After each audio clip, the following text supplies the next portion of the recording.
Alright, welcome back to another add-on to the episode of earlier of Nutrient Shootouts. So this is the update of the feeding. So Thursday night feeding, it happened, actually happened a little bit after 11 o'clock because we weren't quite done with the last res, the Nectar. We waited to do Nectar last for newts and for pH.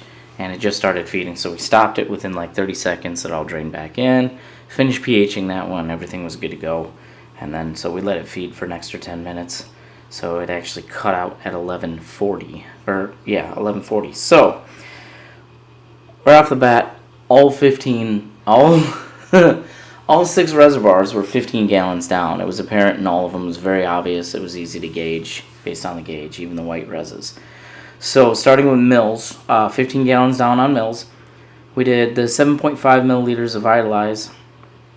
We started at 520 ppm, 60 mils of the Start R, 330 mils of A and B. Then we ended up at 800 ppm.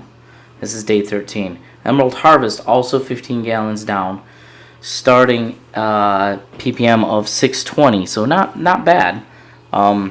It's holding out pretty good. I think the Mammoth P has a lot to do with that. 30 mils of Grow, 75 mils of Micro, 120 mils of Bloom, 150 mils of Emerald, and then 180 mils of King Cola, and then back down to 120 mils of Honeycomb. Final ppm from 620 was 800.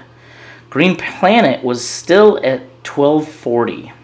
So it was at like 1500. So it has consumed, not a ton. Might be very efficient when added to when Mammoth is added to it, because Mammoth aids in the uptake of nutrients and the better use of nutrients. So it actually can save you nutrient dosages. So not bad. I'm going to be charting all this out.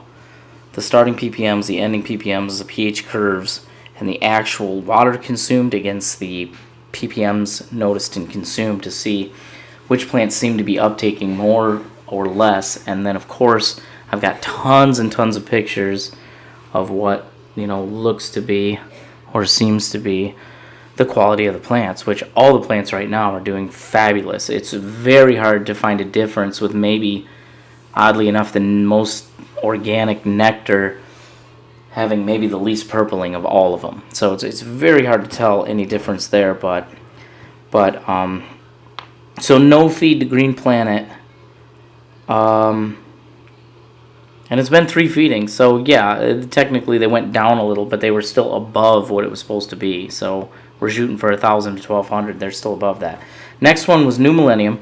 Again, the reservoir was down 15 gallons. Starting was 760. Ended up doing 60 mils of Equinox, 160 mils of Autumn Gold, 75 mils of the, I believe it's the Ruby Fulvic, or whatever they're trying to call it with all their high-bit characters.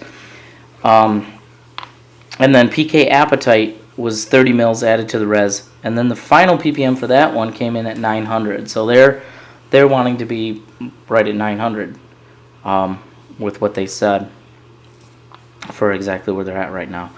Elite was starting at 850, 15 gallons down. So again, all these were topped off and then they were added.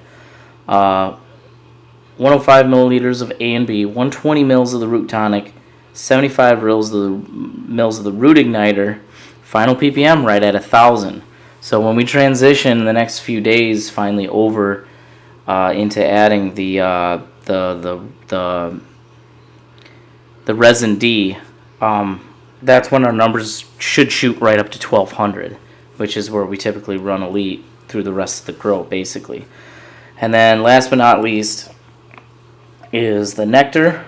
Starting ppm was 590. Originally in my video I showed it being like in the 300s.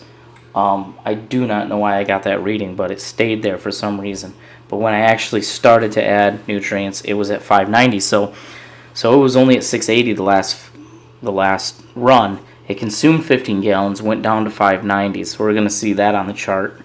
Ended up doing 150 mils Medusa's Magic. Hope I get these names right, because I still don't like the naming system, but 150 mils of Gaia, what is Gaia Mania, 75 mils of the Zeus juice, 225 of Athena's whatever, 75 mils of Demeter's Destiny, and then the final ppm, sure enough, after compensating for what was consumed, was 680. So 680, according to their chart, is a little hotter, but the fact that I'm doing flood and drain hydroponic and it's not really sticking around in the soil or anything, I don't feel that there's anything wrong with it. There's absolutely no twisting, and there is still a little purpling. So technically, I may be able to push these harder, and I honestly want to push these harder. I have more Mammoth coming. No. Yes, I have more Mammoth coming. I've got more Elite coming. I've got more Mills coming. We're working on more. I've already submitted, but I'm getting my girl to work on some more Nectar also. So, speaking of Mammoth, because Mammoth is being consumed also, we added 20 mils of Mammoth P to all reservoirs. So the actual dosage was, I believe it would be 40, but it seemed to be very apparent, so all we did was 20.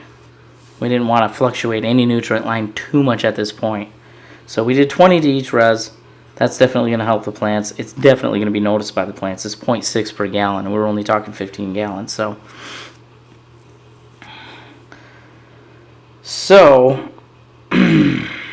we talked about how they fed, when they actually fed.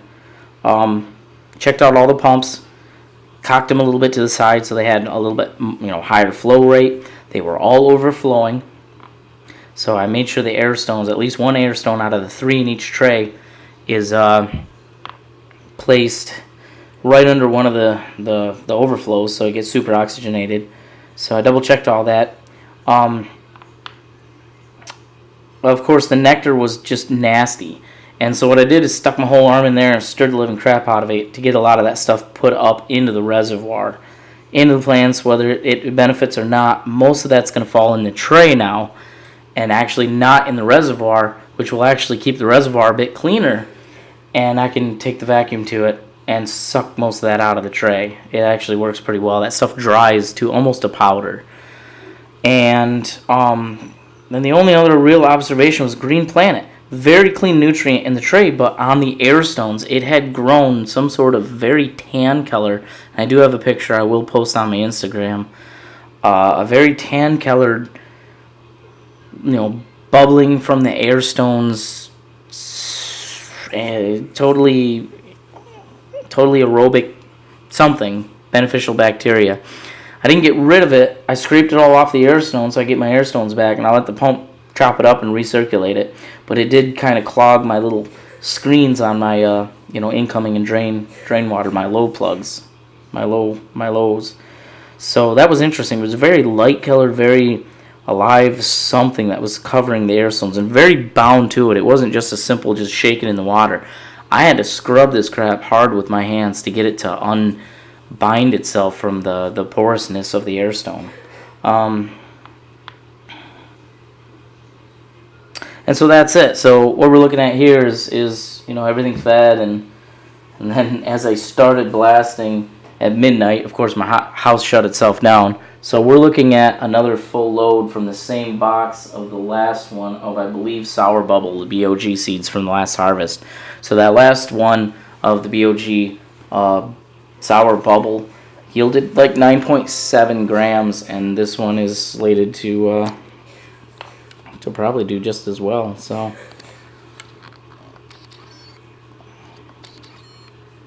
she's a weird focus there, but so that's, oh, there we go. So she's bubbling nice. I got the temp at about 100, I'd say about 110, and it's really actually only doing about 100 maybe. So a little bit drier, a little bit more viscous. When I pull a vac on it, it tends to muffin up a little bit more.